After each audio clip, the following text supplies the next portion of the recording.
میں ہوں حیدر وحید اور میں ہوں معیز جعفری، اور آپ دیکھ رہے ہیں ایجنڈا 360۔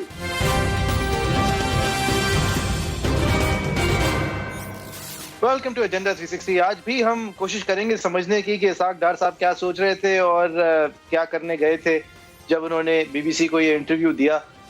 یہ بھی سوچنے کی کوشش کریں گے کہ وہ پھر اس کے بعد فتح کس بات کی اعلان کر رہے تھے، اور ڈار صاحب نے ایک فسکل اینڈ اکنامک ڈسپلن کی بات کی۔ ان کا کہنا یہ تھا بی بی سی کے اوپر اسٹیفن سیکر سے بات کرتے ہوئے کہ اصل میں اس وقت بیڈ بکس میں اس لیے ہوں، اس لیے کہ میں اکنامک گورننس اور اکنامک آنسربلٹی اور میں خرچے کم کرنے کیونکہ مانگتا تھا، لہٰذا جو پاورز دیٹ بی ہیں ان کو میں برا لگتا تھا، جس طرح میاں صاحب پاورز دیٹ بی کو برا لگتے تھے کیونکہ وہ سویلین سپریمیسی مانگتے تھے۔ اب ڈار صاحب نے کیا اور کتنا کس حد تک وہ کیا جو وہ کہہ رہے تھے اس پہ بھی، لیکن ڈار صاحب نے پہلے کیا اور کیوں کیا پہ بات کرنے کے لیے آج ہم نے پی ایم ال نون کا موقف لینے کے لیے ڈار صاحب کے بعد جو فائنانس منسٹر آئے تھے، یعنی کہ مفتاح اسماعیل صاحب جو کہ ہمارے فریکوینٹ گیسٹ بھی ہیں، it's always a privilege to have ہم، ان کو دعوت دی ہے۔ وحید صاحب اس شو میں ہم، مفتاح صاحب بہت شکریہ آپ کے وقت کا۔ وحید صاحب اس شو میں introductory obviously I'd like to hear what you have to think، اور اس کے علاوہ یہ کووڈ اپڈیٹس کے علاوہ اور پی ڈی ایم کے جلسے جلوسوں کے علاوہ جو ہم بات کریں گے، ایک چیز جو ہم نے مس کی پچھلے شو میں جو کہ ہمیں واضح کرنی چاہیے تھی، جو ایک مبارکباد ہے جو ڈیو ہے، بابر ستار صاحب کا نام اول تو ریکمینڈ ہوا، اور دوسرا جو کٹھن مرحلہ ہوتا ہے، جو ریئل ٹیسٹ ہوتا ہے جوڈیشل کمیشن کا، اس سے اب وہ اپروو ہو کے پاس ہو گیا ہے پارلیمنٹری کمیٹی کی طرف for being recommended as a جج آف دا اسلام آباد ہائی کورٹ۔ ہم امید کرتے ہیں اور دعا گو ہیں کہ وہ پارلیمنٹری کمیٹی کے تھرو بھی اسموتھ سیلنگ کے ساتھ ایک جوڈیشل اپوائنٹمنٹ سامنے ایسی آئے جو کہ اکراس دا بورڈ ایک بہت بہترین ریکمنڈیشن سمجھی جا رہی ہے۔ وحید صاحب، اس کا ستار صاحب پہ، ڈار صاحب پہ اور مفتاح صاحب کے ہمارے ساتھ ہونے پہ آپ اگر شروع میں کچھ کہنا چاہیں گے۔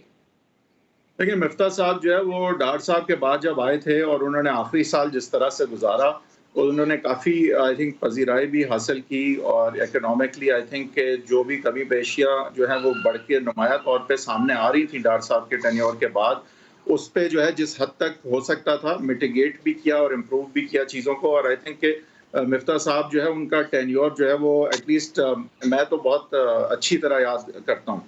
دوسرا، مفتاح صاحب کی ایک اور بات کہنے کے لیے میرے خیال سے ضروری ہے کہ مفتاح صاحب نے جو ہے ایک بات پروو کی ہے معیز جعفری صاحب، اور جس کے لیے خراج تحسین کہ وہ میرے خیال سے مستحق ہیں۔ کراچی کے ایک بہت بڑے بزنس مین ہیں، ایک تو کراچی سے ہیں اور دوسرا بہت بڑے بزنس مین فیملی سے تعلق رکھتے تھے۔ نہیں کبھی سمجھا جاتا تھا کہ ایک سیاسی جد و جہد میں جیل جا کے وقت گزاریں گے، خوش اسلوبی سے گزاریں گے، بہادری سے گزاریں گے، اور جس طرح سے انہوں نے وقت بھی وہاں گزارا۔ ایک تو ہمیں ڈسکلوز کرنا چاہیے کہ میں ان کا وہاں وکیل تھا، اور لہٰذا اگر میں تعریفیں ان کی آج کر رہا ہوں تو اس کی وجہ یہ ہے کہ میں نے یہ فرسٹ ہینڈ دیکھا، اس لیے نہیں کہ میں ان کا وکیل تھا، لیکن بہرحال یہ ڈسکلوز کرنا ضروری ہے کہ میں اس دوران ان کا وکیل بھی تھا۔ لیکن میں نے یہ ضرور دیکھا کہ اس بیک گراؤنڈ کے باوجود، اور ہم کہتے رہتے ہیں یہ کہ دیکھیں ایک ہی طرح کے طبقے سے لوگ سیاست میں آتے ہیں، اور مفتاح صاحب کے طبقے سے لوگ نہیں آتے سیاست میں، لیکن انہوں نے آ کے اور سیاست کا میرے خیال سے پاس رکھا۔ ڈار صاحب جو ہیں ان کی شخصیت بالکل مختلف تھی اور ان کا رول بڑا مختلف تھا مفتاح صاحب سے۔ مفتاح صاحب کے جو ہیں انہوں نے اپنا کام دیکھا، اپنا کام کیا۔ He had a very close relationship with the then Prime Minister Khaqan Abbasi Sahab, much like Ishaq Dar's relationship, perhaps an even closer one with Mian Nawaz Sharif. لیکن فرق یہ تھا کہ مفتاح صاحب اپنی منسٹری ہی دیکھتے تھے، وہ 4 منسٹریاں نہیں دیکھتے تھے، وہ سارے اداروں کو نہیں دیکھتے تھے، تو اس طرح سے اوور ایمبیشس نہیں تھے جس طرح سے ڈار صاحب نظر آتے تھے۔ تو ڈار صاحب آج جب ہارٹ ٹاک پہ جاتے ہیں، اور کل میں نے کامنٹ کیا تھا کہ شاید انہیں غلط کسی نے بتایا تھا کہ ٹک ٹاک پہ جا رہے ہیں، وہ actually he ended up on heart talk and it was hard for ہم۔ سو میرے خیال سے ان کا جو ایک ان کی سیاسی شخصیت ہے، جو ان کا بیک گراؤنڈ ہے، اس میں ان کے لیے پولیٹیکلی ریلیونٹ رہنا امپورٹنٹ تھا۔ وہ گئے، اگر وہ میاں صاحب کے نیریٹو کو آگے بڑھانا چاہ رہے تھے تو انہوں نے ایک تو انتخاب غلط شو کا کیا، دوسرا انہوں نے طور طریقہ غلط اپنایا، اور پریپریشن ان کی وہ نہیں تھی کہ جس کی بنیاد پہ وہ میاں صاحب کو کوئی فائدہ دے سکتے، اور اگر نہیں دے سکتے تھے فائدہ، اور اسپیشلی جو یہاں مریم نواز اور خاقان عباسی اور مفتاح اسماعیل موومنٹ چلا رہے ہیں، اور اگر اس کو فائدہ نہیں بلکہ نقصان ہونا تھا ان کے اس شو پہ آنے سے، ڈسٹریکٹ ہونا تھا نیوز سائیکل کو ان کے شو پہ آنے سے، تو یہ ضروری تھا کہ وہ یہاں کی لیڈرشپ سے بھی پہلے اجازت نہ کہیں چلیں، ایک سینئر آدمی ہیں وہ، لیکن میں یہ ضرور کہوں گا کہ ان کو اعتماد مشورہ میں کر لیے لیتے، بغیر یہ فیصلہ نہیں کرنا چاہیے تھا ان کو۔ بہرحال مشورہ بھی کر سکتے تھے۔ جب وہ فیصلہ وہ کر چکے تھے تو کم سے کم پھر بعد میں فالو اپ میں آ کے ان کو جو ہے اس ٹائم کو اپنی کیریئر کا سب سے گلوریس بھی نہیں دکھانے کی کوشش کرنی چاہیے تھی۔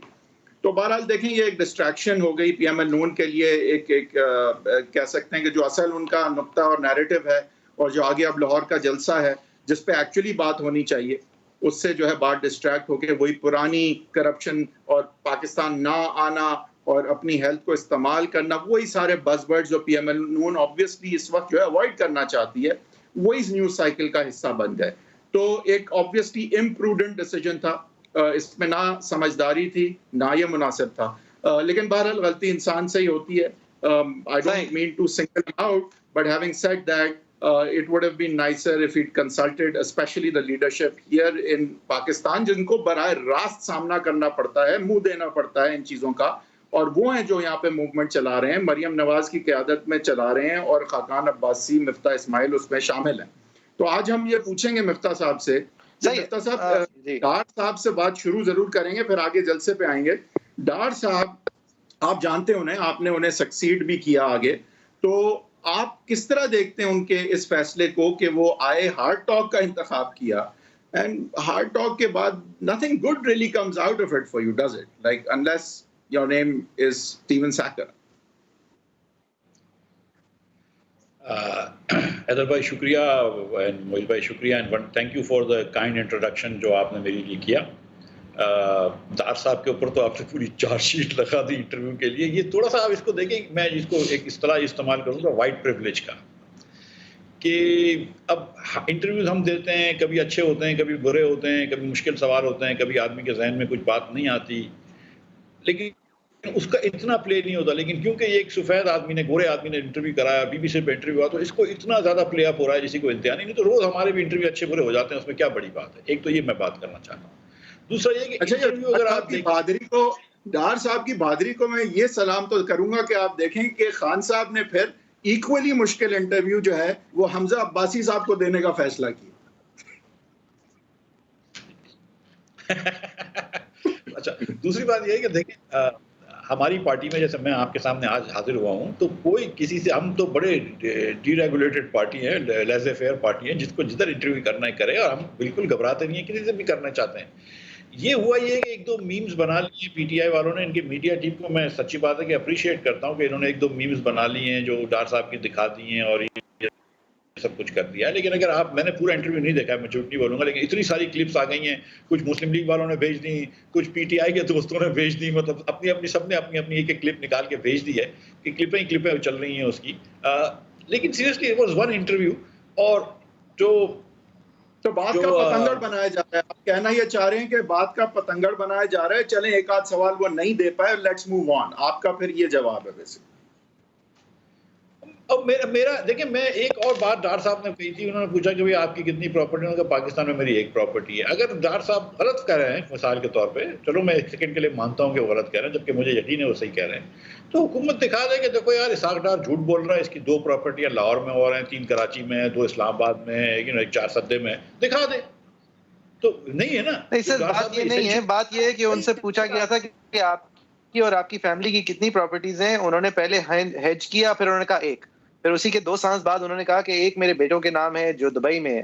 لہٰذا وہ ایک ایف بی آر کے کمشنر بن کر جواب دے رہے تھے کہ کیونکہ وہ انڈیپینڈنٹ ہے لہٰذا اس کے بارے میں مجھے اپنی فیملی میں کہنا ضروری نہیں ہے۔ لیکن سوال ان سے یہ تھا آپ کی فیملی کے کتنے ہیں، تو وہ 2 سانسوں میں ایسا لگا جیسے وہ پہلے کچھ بات کر رہے ہیں، دوسری کچھ اور کر رہے ہیں۔ لیکن مفتی صاحب ان کی مجھے نہیں بنائی اپنی جا کے نا، ان کی جو فسکل باتیں ہیں اس پہ بھی میں آپ سے پوچھنا چاہوں گا، لیکن مجھے ذرا پہلے یہ بتا دیں، آپ کہہ رہے ہیں وائٹ پریولیج، اور آپ بالکل ٹھیک کہہ رہے ہیں کہ وہ ایک پلے ملتی ہے اور ایک کریڈیبلٹی ملتی ہے جو کہ اور لوگ جو کہ اس سے زیادہ بہتر اور زیادہ غیر سطحی سوال کرتے ہیں، اور کیونکہ ایک بین الاقوامی شو ہے اس کو اس ڈیٹیل میں پرکھنے کا شوق بھی نہیں ہے ایک ڈومیسٹک ایشو کو۔ لیکن سر اگر آپ سے پوچھا جا رہا ہے کہ آپ کو سروائیکل ایشو ہے، یعنی کہ گردن کا درد ہے، اور آپ جواب میں اپنا سر زور زور کے نوٹ کر کے ان کو کہہ رہے ہیں جی ہے، تو اس سے بہتر پلاننگ تو کی جا سکتی تھی نا.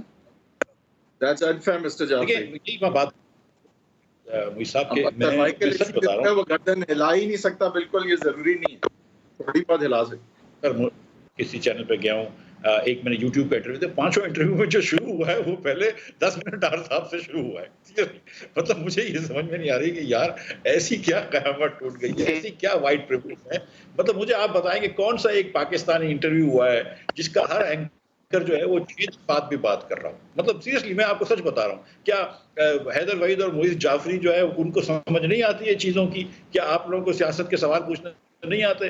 مطلب کیا آپ لوگوں کو نہیں پتا کہ پاکستان میں کیا ہو رہا ہے؟ کیا آپ لوگ مشکل سوال نہیں پوچھ سکتے؟ ہم ایک بی بی سی کے انٹرویو کو لے کے بیٹھے ہوئے ہیں, اٹس گڈ اور bad I don't know, that's people will decide, but it is what it is. ٹھیک ہے, لوک your answer is what it is, اور آپ کہنا چاہ رہے ہیں کہ لیٹس موو آن. ایک انٹرویو تھا, اس کو 10 نہ بنائیں, اور جو بھی سوال کیے گئے وہ عام طور پہ بھی ہوتے ہیں. اس بات کا پتنگڑ بنایا جا رہا ہے, اور یہ وائٹ پریولیج کی وجہ سے ہارڈ ٹاک کو کچھ اس طرح کی امپورٹنس دی جا رہی ہے جو کہ ایک پاکستانی شو پر نہیں دی جاتی. آپ کا اس پہ سر جواب آ گیا, اگر ہم آگے اب بڑھ سکیں. اور اس میں کوئی شک نہیں ہے کہ جو پاکستان میں اس وقت ہو رہا ہے, جو آپ کی موومنٹ پاکستان میں چل رہی ہے, اصل فوکس وہاں ہونا چاہیے, ہارڈ ٹاک ایک انٹرویو پہ نہیں ہونا چاہیے. اور یہی ہمارا اعتراض تھا ڈار صاحب کے اس فیصلے سے. بہرحال اگر ان کے فیصلے سے اگر ہم آگے بڑھیں تو ایک فیصلہ ہے جو اب آپ نے بھی کرنا ہے, پی ایم ایل نون نے کرنا ہے, مریم نواز نے کرنا ہے, نواز شریف صاحب نے کرنا ہے, اور وہ فیصلہ ہے کہ 13 دسمبر کے لاہور کے جلسے میں کیا وہ اعلانات یا فیصلے اب بتائے جائیں گے جس سے کہ اگلا فیز پی ڈی ایم کی موومنٹ کا جو ہے وہ پرکھا جا سکے گا, اس سینس میں کہ اب ظاہر ہے یہ جلسہ آخری ہے. اس کے بعد آپ نے فیصلے کرنے ہیں کہ ریزگنیشنز کی طرف جانا ہے, دھرنے کی طرف جانا ہے, اور اگلا لائے عمل کیا ہوگا, کال ٹو ایکشن جو ہے وہ عوام کے لیے اب کیا ہوگی. تو کیا ایکسپیکٹ کر سکتے ہیں سر 13 دسمبر کو؟ اگر آپ سے میں پوچھوں what can we expect for the next phase of this P D M movement? P D M کے رہنماؤں کا اجلاس ہے جس کے اندر آگے کے لائے عمل کا فیصلہ ہوگا. سیاست بینگ واٹ اٹ از, آپ جانتے ہیں حیدر بھائی کہ جب بینظیر بھٹو صاحبہ اپریل 1986 میں پاکستان آئی تھیں اور لاہور کے اندر ایک تاریخی جلسہ کیا تھا, تو اس کے بعد پولیٹیکل ڈائنامک پاکستان کی چینج ہو گئی تھی. اسی طرح آج جو پی ڈی ایم کا یہ جلسہ کے بعد جہاز گرا تھا, وہ ڈائنامک 86 سے چینج جو ہوئی تھی اس سے تبدیلی اس سے نہیں آئی تھی. وہ ضرور ڈائنامک چینج ہوئے تھے, اس سے بڑا اجتماع آج تک پاکستان کی ہسٹری میں شاید نہ ہوا ہو, لیکن جس تبدیلی کی آپ بات کر رہے ہیں وہ جہاز گرنے سے آئی تھی. میں نے صرف ڈائنامک کی چینج کرنے کی بات کری ہے. اور 83 کے اندر کتنے مظالم ہوئے تھے ایم آر ڈی کی موومنٹ کے خلاف وغیرہ وغیرہ, لیکن 86 میں بینظیر بھٹو نے پاکستان کی ڈائنامک کو چینج کر دیا. اسی طرح دیکھیں 2010 یا 11 میں جب عمران خان کا جلسہ ہوا تھا, اوبیسلی بہت چھوٹا تھا کمپیئر ٹو بینظیر بھٹو کا, تو اس نے بھی ایک پولیٹیکل ڈسکورس میں پی ٹی آئی کو ڈال دیا, جبکہ اس سے پہلے پی ٹی آئی سیریسلی ایک بڑی پارٹی نہیں گنی جاتی تھی, پیپلز پارٹی اور پی ایم ایل این ہوا کرتے تھے. تو جلسوں کا ایک جو کام ہوتا ہے وہ ڈسکورس چینج کرنا ہوتا ہے. میں آپ کو ایک مثال دیتا ہوں کہ دیکھیں ہم نے جو کراچی کا جلسہ کیا, کوئٹہ میں جلسہ کیا, دیگر جگہوں پہ کیا, تو آپ ساتھ ساتھ دیکھیں کہ آلو کی قیمت کم ہو گئی, آپ دیکھیں چینی کی قیمت کم ہو گئی, آپ دیکھیں گندم کی قیمت میں 4-5 کی کمی آئی ہے. میں آپ کو سچ بتا رہا ہوں, انٹرسٹ نہیں بڑھ رہا, ٹیرف نہیں بڑھ رہے. اب لوگ کہیں گے نہیں یار یہ تو اتفاق ہے, نیا سیزن ہو گیا, یہ اتفاق ساری بات آپ نے پریشر ڈالا ہے, اس میں کوئی شک نہیں ہے, یہ اتفاق نہیں ہے. 5-6-8 چیزوں کا تو اتفاق ایک ساتھ نہیں ہو سکتا نا. The fact of the matter is کہ حکومت انڈر پریشر آ گئی. انہوں نے اس بار کوئی نئی اسکیم نہیں سوچی, جیسے پچھلے سال ہو جاتا کہ یار پنجاب حکومت سے سبسڈی دے کے ذرا سا جہانگیر ترین کے تجوریاں بھر دو, یا تھوڑے سے اور نیا ویٹ آ رہا ہے تھوڑا سا اور ویٹ نکلوا دو تاکہ اپنے بزدار صاحب اور ان کے بہنوئی جو ہیں وہ بیچارے اپنی پینشن پوری کر لیں. ایسی کوئی اسکیم انہوں نے نہیں سوچی کوئی. اب دیکھیں نئی پاور کی پرائسز بڑھانے کی بات تھی, 60 ارب روپے کا مہینے کا سرکولر ڈیٹ ہے, روز بات کر رہے تھے, لیکن اب پھر پاور کی پرائسز بڑھانے کی بات پیچھے چلے گئی ہے. تو عوام کو تو کم از کم یہ تو ریلیف دلا دیا پی ڈی ایم کے جلسوں نے اور مسلم لیگ کے اتنے سارے کنونشنز نے, کہ مطلب یہ کہ تھوڑی سی پرائسز نیچے آئی ہیں اور تھوڑی سی وہ چلی ہے. تو ہمارا تو آپ نے تو خان صاحب کو پھر جو ہے وہ ایک طرح سے بہتر گورننس کرنے کا راستہ کچھ دکھایا ہے کہ اگر تو وہ قیمتیں گرا رہے ہیں آپ کے پریشر کی وجہ سے, تو پھر ان کا جانا بھی تو اور زیادہ مشکل ہو رہا ہے کہ نہیں؟ دیکھیے میں تو آپ کو یہ بتاؤں, دیکھیں 3 سال پہلے بھی ہم سب کو پتا تھی کہ آر ٹی ایس بند کرے گئے تھے, پولنگ ایجنٹس کو نکالا گیا تھا, الیکشنز کے اندر ریزلٹس کو تبدیل کیا گیا تھا, اور اور ہمیں پیچھے ڈالا تھا اور ہرایا گیا تھا، ٹھیک ہے. یہ لیکن 3 سال 2.5 سال پہلے ویری آنیسٹ، کیونکہ اس وقت جو ہے اگر ہم موومنٹ چلاتے تو موومنٹ کامیاب نہیں ہو سکتی تھی، کیونکہ لوگ بولتے یار ٹھیک ہے اب عمران خان کو ایک چانس دے دو، یہ کر لو وہ کر لو، ٹھیک ہے پاکستان میں 19-20 الیکشن ہوتے رہتے ہیں. لیکن آج جو ہے وہ لوگ پریشان ہو گئے ہیں. میں آپ کو سچ بتا رہا ہوں، اس میں مجھے کوئی وہ موومنٹ نہیں کی ہے کہ کامیابی اگر کیا ہے اور ٹائم لائن کیا پرائسز ہے؟ یہ نہیں ہو. موومنٹ کی کامیابی کیا ہے اور ٹائم لائن کیا ہے؟ کیا خان صاحب کا جانا ہے مارچ تک جانا ہے، جنوری تک جانا ہے؟ کامیابی کو یارڈ سٹک اس کی کیا ہے؟ How will be gauge of this movement is successful? میرا تو دل ہے یا اندازہ ہے یا خواہش ہے کہ مطلب یہ دسمبر کے اندر ہی مطلب خان صاحب یہ جلسہ انشاءاللہ اتنا اچھا ہو جائے گا کہ اس کے بعد ہی خان صاحب جو ہے وہ انڈر پریشر ہو جائیں گے. کہیں نہ کہیں کسی کو شرم آئے گی، وہ بولے گا نہیں یار یہ ہو جائیں گے، خان ہو صاحب جائیں گے. 3 لاکھ کا آپ نے جلسہ کر لیا سر، 14 تاریخ ہے. اب خان صاحب کیسے جائیں گے؟ آپ نے 3 لاکھ کا جلسہ کر لیا، لاہور کی ہسٹری کا سب سے بڑا جلسہ کر لیا آپ نے ماشاءاللہ. اب 14 کو کیا ہوگا؟ سر 13 کو جلسہ ہو جائے، اس کے بعد پتہ چلے گی کہ 14 کو کیا ہوگا. میں مطلب ہمیں کوئی ایسی اجلت نہیں ہے، ٹھیک ہے ہم موومنٹ لے کے چل رہے ہیں. 8 تاریخ کو پی ٹی آئی کے لیڈران کو، پی ڈی ایم کے لیڈران کو معاف کیجیے گا، پی ڈی ایم کے لیڈران جو ہے اس کے اندر وہ بات کریں گے. میری گزارش صرف اتنی سی تھی کہ کم از کم ہماری اس ہمارے اشتری عاقبت سوار چلے. مطلب ہماری پی ڈی ایم کی وجہ سے تھوڑی سی پی ڈی ایم نے جو ہے وہ چوری جو ہے اس کے اوپر نظر ثانی کر، چینی کے اوپر، آٹے کے اوپر، ایل کی جو ان کی غلطیاں ہوئی ہیں اس پہ باتیں ہو رہی ہیں. آج جو بجلی میں انہوں نے غلطیاں کری ہیں، جو چوریاں ہوئی ہیں اس کی باتیں ہو رہی ہیں. جو آئی ایگری کہ آپ کے پریشر کی وجہ سے کموڈٹی پرائسز اور دیگر چیزوں پہ جو توجہ دی جا رہی ہے وہ شاید نہ دی جاتی، اور یہ کریڈٹ آپ کو میں دے رہا ہوں. لیکن 14 تاریخ کو 3 لاکھ کے جلسے، اس کے بعد کیا ہوگا؟ خان صاحب کیسے جائیں گے؟ آپ کیا مطلب پرائم منسٹر ہاؤس میں گھس کے ان کو نکالیں گے؟ ول ہی ریزائن؟ کیسے جائیں گے؟ سر ول یو ریزائن؟ دیکھیں مور امپورٹنٹ، یہ دیکھیں وی may or may not resign from the assemblies. We may do a dharna or a long march. We may continue for some time with these jalsas. ہمارے پاس تو ابھی options ہیں. اور مجھے سچی بات ہے کہ میں اس لیگ میں نہیں ہوں جہاں پہ لیڈرشپ جہاں کے پی ڈی ایم کی بیٹھ کے ڈیسائیڈ کرتی ہے. جو میں آپ سے اب جیسے میں آپ سے یہ بات کر رہا ہوں تو میرا فون تو خیر وہ سائلنٹ پہ رکھا ہوا ہے، تو میں دیکھ رہا تھا کہ شاید خاقان عباسی صاحب کا ایک فون آیا تھا، تو میں ان سے فون کر کے پوچھ لوں گا شو کے بعد کہ کیا کرنے جا رہے ہیں. آپ کی جو بھی ہے معیشت پہ ایک کڑی نظر رہی ہے، اور معیشت ایک بہت بڑا گراؤنڈ ہے جس کی بنیاد پہ آپ کی موومنٹ جو ہے چل رہی ہے، لوگوں سے کہہ رہی ہے کہ آپ کی لائف، آپ کی کوالٹی آف لائف، آپ کی کموڈٹی پرائسز، آپ کی یوٹیلیٹی شارٹیجز جو ہیں وہ اس نے آپ کی زندگی اجیرن کر دیا ہے، اور یہ اس حکومت کا جانا ناگزیر ہے.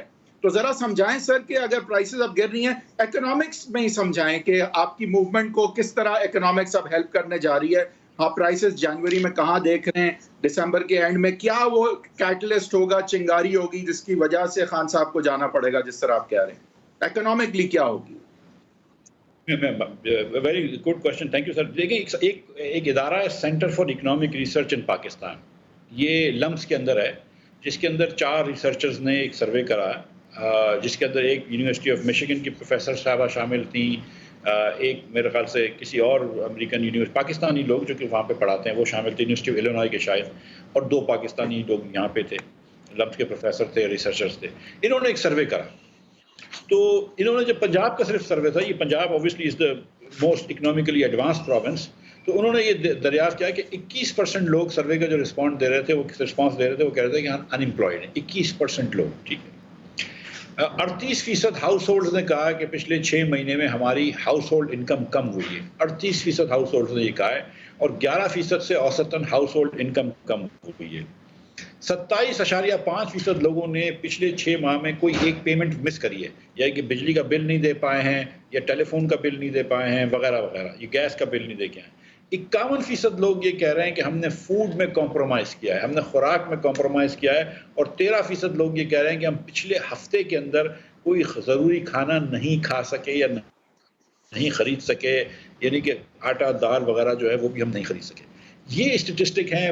the biggest worry right now is their income کی لوگوں کو بڑی پریشانی ہے، مہنگائی کی بڑی پریشانی ہے.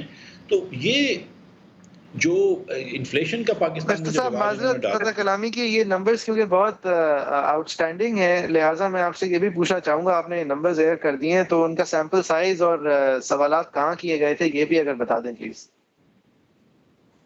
میں نے گزارش کری نا کہ یہ پنجاب کا ایک سروے ہے، صرف پنجاب کا، باقی 3 صوبوں کا سروے نہیں ہے، لیکن اگر یہ پنجاب میں یہ حال ہے تو باقی 3 صوبوں میں شاید اس سے جی زیادہ برا ہو. سیمپل سائز بھی اگر بتا دیں سر.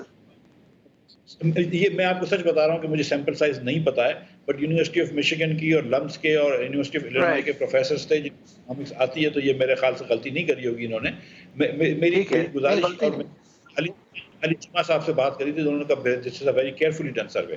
اور یہ centre for economic right research جو ہے یہ مطلب رائٹ ٹھیک یہ ہے. ایک اچھا مشہور، یعنی پارٹیزن ادارہ نہیں ہے. تو میں آپ کو گزارش یہ کر رہا ہوں کہ دیکھیں یہ جو اس وقت جو غربت پھیلائی ہوئی ہے خان صاحب نے، کیونکہ انکمز کم ہو گئی ہیں، انفلیشن بڑھ گیا ہے، جو food inflation, rural food inflation 14% ہے. جب ہم گئے تھے نا چھوڑ کے تو 4% مہنگائی تھی اور فوڈ انفلیشن 2% تھا. انہوں نے انفلیشن آج 10% ہے لیکن رورل فوڈ انفلیشن 14 ہے، اربن فوڈ انفلیشن 12% ہے. آپ کو یہ جانتے ہیں کہ غریب لوگ اپنی زیادہ تر انکم جو ہے یہ کھانے پینے کی اجزاء پہ خرچ کرتے ہیں، تو وہ کتنے پیچھے ہٹ گئے ہیں ان کی انکم. اس پاکستان کے رائٹ اندر یہ عمران خان نے جو پاکستان کے لوگوں کے اوپر قہر توڑا ہے، یہ بہت یہ پاکستان اس کا ٹھیک ہے سر. متحمل نہیں ہو سکتا. صحیح ہے، ایک بریک لیتے ہیں، بریک کے بعد ہم یہ پوچھنا چاہیں گے کہ کووڈ سے کتنا افیکٹڈ ہے یہ ساری سچویشن اور خان صاحب کو کتنا بلیم کیا جا سکتا ہے. لیکن زیادہ ضروری میرا ایک سوال ہے مفتاح صاحب، کیونکہ یہ ہمارے جو ایل این جی انفراسٹرکچر ہے اس کی کانسٹرکٹ کے اندر بہت کرٹیکل کمپوننٹ ہے. تو یہ L N G Pakistan limited کے فیصلے ہوتے ہیں ہمارے لیے گیس خریدے، گیس کی قلت نہیں ہونی چاہیے کیونکہ ہمارے پاس اب پلانٹس ہیں جو کہ آر ایل این جی کو ری لیکویڈیٹ کرتے ہیں. تو ہم کیوں ایک ایسی سچویشن میں کھڑے ہیں کہ جہاں سب کہہ رہی ہے اس پی ٹی آئی حکومت ہو کہ آپ جلد بازی میں اب آخری منٹ پہ چیزیں خرید رہے ہیں جبکہ یہ فیصلے پہلے ہو جانے چاہیے تھے. اس کا مطلب کیا ہے؟ یہ غلطی کس حد تک کتنی بڑی غلطی ہے؟ اور اس کو اگر عام فہم زبان میں ہم سمجھنا چاہیں تو مفتاح صاحب کس طرح سمجھائیں گے؟ ایک بریک کے بعد. ویلکم بیک، آپ دیکھ رہے ہیں ایجنڈا 360. بریک سے پہلے مفتاح اسماعیل صاحب، آپ یہ جو ایک ایکسٹراڈنری کیس سامنے رکھ رہے تھے پاکستان کے اندر اکنامک کنٹریکشن کا، اس کو اگر کووڈ کے حوالے سے آپ دیکھیں سر، انگلینڈ کی اکانومی جتنی شرنک ہوئی ہے، جتنا جی ڈی پی کنٹریکشن امریکہ میں ہوا ہے، جتنا کنٹریکشن یورپ کے دیگر ممالک میں ہوا ہے، جہاں پہ لاک ڈاؤنز آبزرو کی گئی ہیں، جو ہمارے یہاں بہت زیادہ تو نہیں کی گئی لیکن ان کا جو ایک بٹرفلائی ایفیکٹ ہے وہ ہماری اکانومی ضرور فیل کرتی ہے. اس کے اوپر اگر آپ بریفلی کامنٹ کر دیں سر. لیکن مجھے آپ سے اصل میں I've been thinking about this for a few weeks now. مجھے اگر آپ عام فہم زبان میں کمپیریٹیوز کے ساتھ یہ ایکسپلین کر دیں کہ ایل این جی کو 120 سے لے کے یعنی 4 مہینے 3 سے لے کے 6 مہینے پہلے سے بک کرنا ڈیمانڈ، جب کہ آپ کو پتہ چل جائے کہ اگلی موسم سرما میں کیا ہوگی، وہ نہ کر کے، اس صورتحال میں نہ کر کے اور اب آخری منٹ خرید کے، کیا فرق پڑ رہا ہے؟ کیا گیس شارٹیج ہمارے جیسے ملک میں اب ہونی چاہیے کبھی بھی کہ جس ملک کے اندر اب R L N G terminals ہوں؟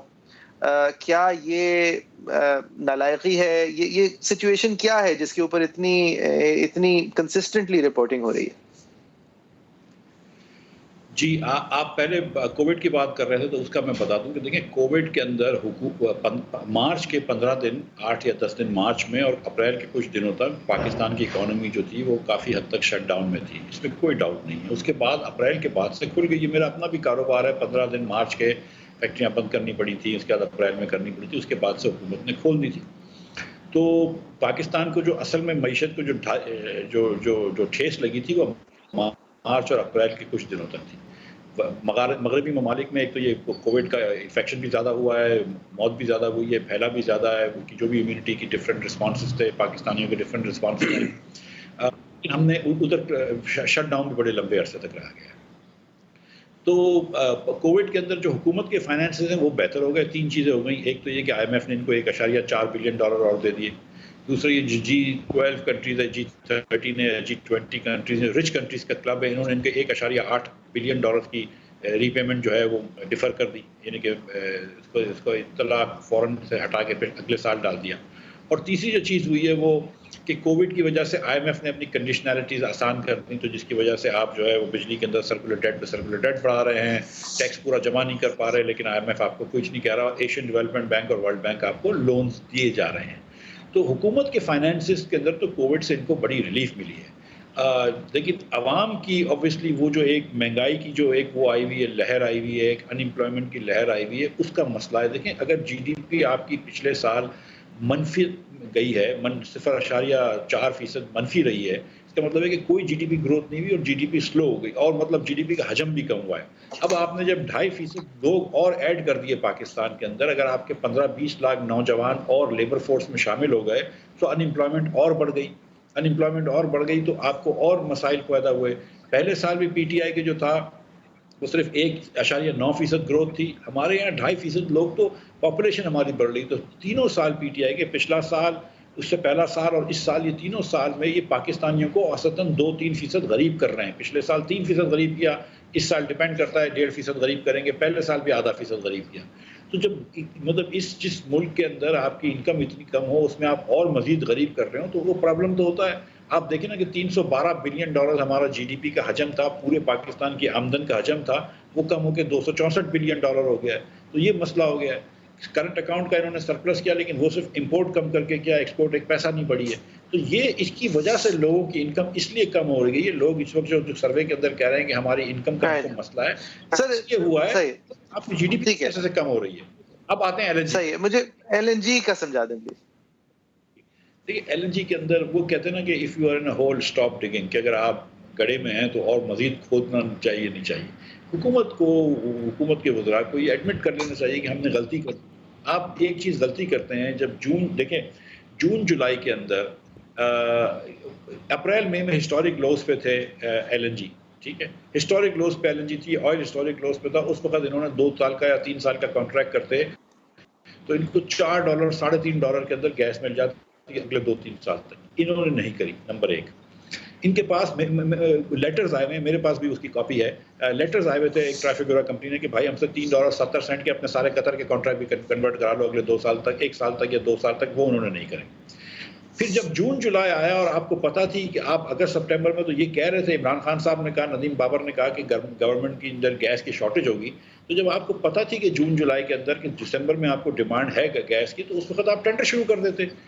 پی ایل ایل نے آپ کو پچھلے سال بھی کہا تھا کہ یار 5 مہینے پہلے آپ نے ٹینڈر کرنا چاہیے، کیونکہ آپ جو 5 اسپاٹ لیتے ہیں، which is a lot of spots to buy in the world، تو آپ پہلے سے ٹینڈر کر لیتے. اس وقت ہندوستان نے بھی کیے، دوسرے ممالک نے کیے، وہ کر لیتے تو ان کو $4.5-5 کی گیس مل جاتی. وہ انہوں نے انتظار کیا، اکتوبر کے اندر انہوں نے ٹینڈر ان کا آیا، نومبر میں یہ فیصلہ کر رہے ہیں، دسمبر میں ان کو گیس چاہیے. تو گیس جیسے ندیم صاحب خود بھی ہمارے تھے کہ آلو اور مولی نہیں ہیں، تو اس طرح آپ کو تھوڑے عرصے پہلے کر لیتے تو سستی مل جاتی. اب انہوں نے دیر سے کری ہے تو مہنگی ملی ہے. لیکن اب یہ انسسٹ کر رہے ہیں کہ نہیں ہماری غلطی نہیں ہے. اب ادھر ادھر کی باتیں کر رہے ہیں. آپ یہ ایڈمٹ کر لیں یار، مطلب انسان سے غلطی ہوتی ہے، غلطی ہو گئی، آگے بڑھ جاؤ. آپ نے ایڈمٹ ہی نہیں کرنا ہے. آپ نے 2 غلطیاں کری ہیں. ایک تو آپ نے اس کا پہلے ٹینڈر نہیں کر لیا، دوسرا یہ کہ اپریل میں جون جولائی میں آپ نے گیس نہیں منگوائی جبکہ گیس سستی پڑ رہی تھی، اور آپ نے فرنس آئل سے بجلی بنائی ہے جو کہ ڈبل سے زیادہ مہنگی ہوتی ہے. ایک یہ 2 غلطیاں ہیں. اب اس کے اندر پھر جب حد درمی کی وہ کرتے ہیں اور آپ ایسی باتیں کرتے ہیں تو لوگ پھر بولتے ہیں یار کس کا فائدہ ہو رہا ہے، کیا فائدہ ہو رہا ہے. لیکن جہاں تک میرا پوائنٹ آف ویو ہے کہ حکومت نے 2 غلطیاں کر لی. رائٹ. بہت بہت شکریہ مرتضی صاحب آپ کے وقت کا. Thank you very much for your time. Viewers آپ کی کیا رائے ہے؟ facebook.com/agenda360 @agenda360 ہمارا ٹویٹر ہینڈل ہے. @حدیث صاحب کا ٹویٹر ہینڈل ہے. @JFERII میرا ٹویٹر ہینڈل ہے. مرتضی صاحب کا بھی ٹویٹر ہینڈل آپ کی اسکرین پہ ہم شیئر کر رہے ہوں گے. ایک بریک لیتے ہیں، بریک کے بعد پھر سے حاضر ہوتے ہیں. Welcome back. آپ دیکھ رہے ہیں ایجنڈا 360. اس سیگمنٹ میں ہم بات کریں گے پاکستان ڈیموکریٹک موومنٹ کی، جو چلی تھی بہت اعلیٰ قسم کی معیار سیٹ کرتے ہوئے کہ وہ اس کٹ پتلی حکومت کو گھر بھیجے گی. پھر راستے میں گلگت بلتستان آ گئے اور نظریات کے اندر تھوڑا سا اختلاف آ گیا، اور پھر کووڈ کا عذر آ گیا، اور پھر پتہ نہیں کیا ہوا. اب ایک جلسہ رہتا ہے، ملا کچھ نہیں ہے. اور ملنے کیا جا رہا ہے، اعلان کیا ہونے جا رہا ہے، دھرنے دیں گے یا نہیں دیں گے تو بات کی بات ہے. دھرنے دینے سے پہلے جو استعفے دینا ضروری ہیں وہ بھی ہوں گے نہیں ہوں گے، کس طرح ہوں گے، اور استعفوں کے بعد ملے گا تو کیا ملے گا، کے سوالات ہو رہے ہیں. اور کچھ نہیں ملنے والا شاید وفاق کی طرف سے.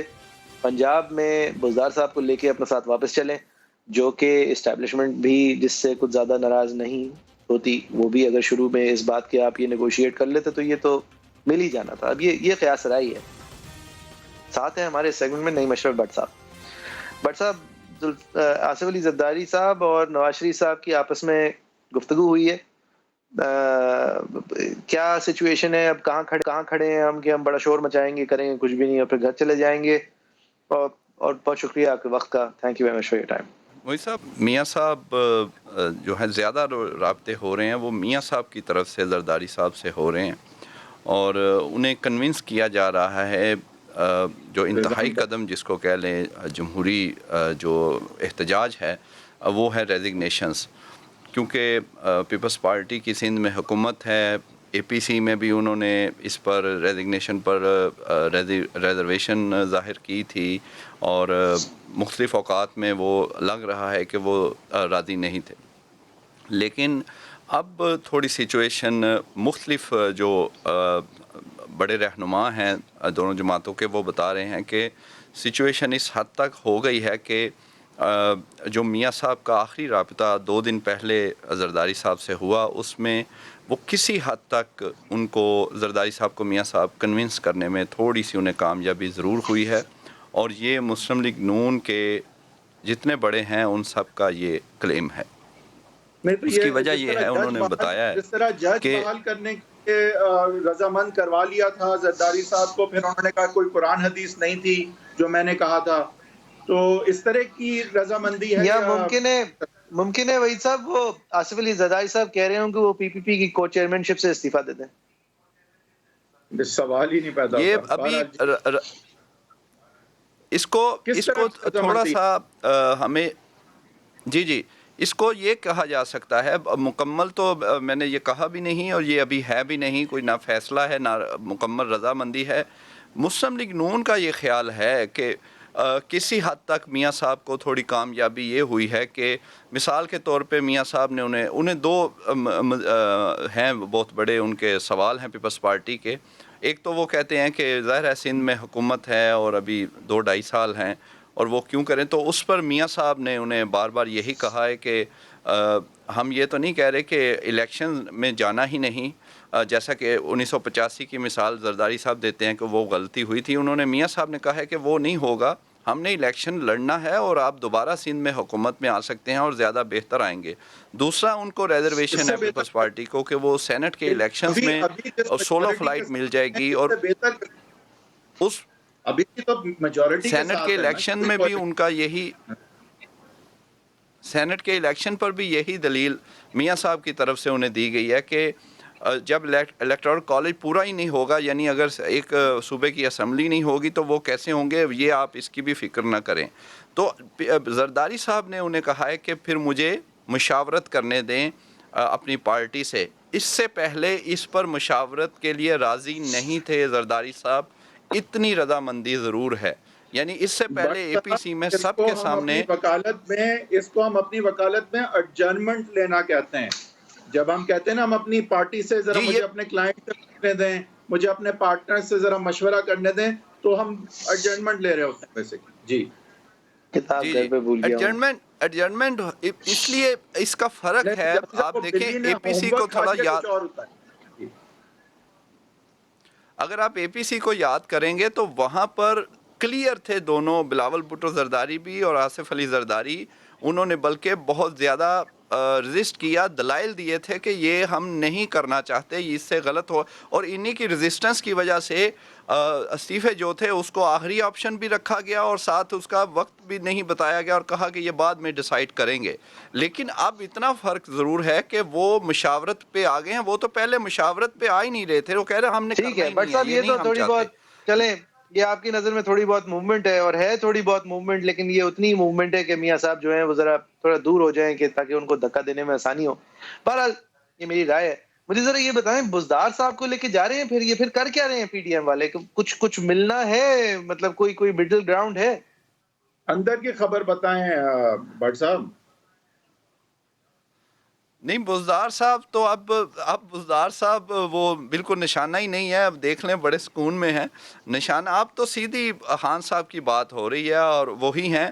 بلکہ جو مسلم لیگ نون ہے یا نواز شریف کا اس وقت بیانیہ ہے، وہ تو کہتے ہیں خان صاحب بھی ان کا وہ نہیں ہے، وہ تو سسٹم بہتر چاہ رہے ہیں اور وہ چاہ رہے ہیں آئین کا ہو اور نظام بہتر ہو، الیکشن میں مداخلت نہ ہو. ٹھیک ہے، تو پھر وہ یعنی کہ وہ صدر صاحب کی طرح وہ سسٹم کے لیے دعا کروائیں گے. بٹ صاحب دیکھیں میاں صاحب کا جو نیریٹو ہے وہ تو بہت بہترین اس حد تک ہے کہ وہ کہہ رہے ہیں کہ کانسٹیٹیوشنل رول چاہیے انہیں ایسا نظام چاہیے جہاں سویلین جی سپریمیسی جس طرح کانسٹیٹیوشن میں انویجڈ ہے اس طرح ہو. یہ سارے معاملات جو ہیں یہ تو بہت مقدس ہیں، لیکن اب یہ اس تک ہم پہنچیں گے کس طرح؟ سوال سب سے پہلا تو یہ ہے. اصل میں دیکھیں حیدر صاحب، وہ اب ان سب پارٹیوں کا سٹیک ہے، سائن کیے ہوئے ہیں کہ کس حد تک اس کو وہ کر سکتے ہیں. آل آؤٹ ان کو جانا ہی پڑے گا، اور آل آؤٹ سے مراد تو پھر ظاہر ہے لانگ مارچ، اور اس کے بعد یہی ایک ان کے پاس آپشن ہے جس کو یہ سب ساری آئینی آپشنز اس کو کہہ رہے ہیں. اور غیر آئینی مسلم لیگ نون پیپلز پارٹی سب کہہ رہے ہیں کہ وہ ایسی کوئی چیز چاہتے ہی نہیں ہے غیر آئینی. تو صحیح آئینی نہیں تو غیر پھر اس وہ حد تو نہیں تک چاہیں ان گے، کو جانا پڑے گا. غیر آئینی چیز پی ڈی ایم نے تھوڑی کرنی ہے، لیکن اگر آپ بند گلی یا تنگ گلی چلے گئے دھرنے کی طرف تو آگے سے کچھ بھی ہو سکتا ہے. بات یہ تھوڑی ہے کہ انہوں نے خود کوئی غیر آئینی چیز کرنی ہے. پی ڈی ایم بٹ کیوں غیر صاحب آئینی چیز وقت، کرنی بھائی صاحب وقت ہمارے پاس ختم ہو گیا ہے. بٹ صاحب بہت بہت شکریہ آپ کے وقت کا. Sir as always last to have you. Viewers آپ کی کیا رائے ہے؟ facebook.com/agenda360 @HathawayTNL صاحب کا ٹویٹر ہینڈل ہے، JFERI میرا ٹویٹر ہینڈل ہے. بٹ صاحب کا ٹویٹر ہینڈل بھی آپ کی اسکرین پر ہم شائع کریں گے انشاءاللہ. اگلے ہفتے جمعے کے روز 7:05 میں آپ کے سامنے پھر حاضر ہوں.